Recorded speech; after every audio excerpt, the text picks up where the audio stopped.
Ginugunita ngayong araw ang alaala ni San Francisco de Sales, obispo at pantas ng simbahan. Kilala bilang Doctor of Charity. Paanyaya sa atin ngayong araw ang mamuhay sa kababaang loob, katapatan at pag-ibig na siyang ipinamalas ni San Francisco de Sales.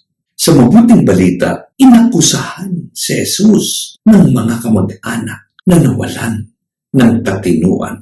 Ngunit sa kabila ng maling akala, ipinakita niya ang tunay na misyon ng pag-ibig at pagdiligtas. Aral sa tanan ngayong araw ang magpatuloy sa misyon sa kabila ng maling akala, sa kabila ng hindi pag-unawa ng iba. Tulad ng Panginoon, manatili tayong tapat sa ating misyon at pananampalataya.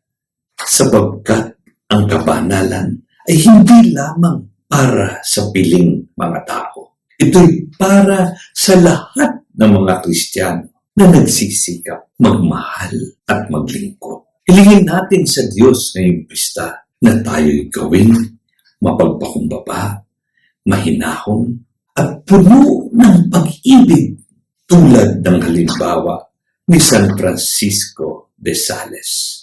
Naway maging saksi ang ating pang-araw-araw na pamumuhay ng kabutihan at awa ng Diyos.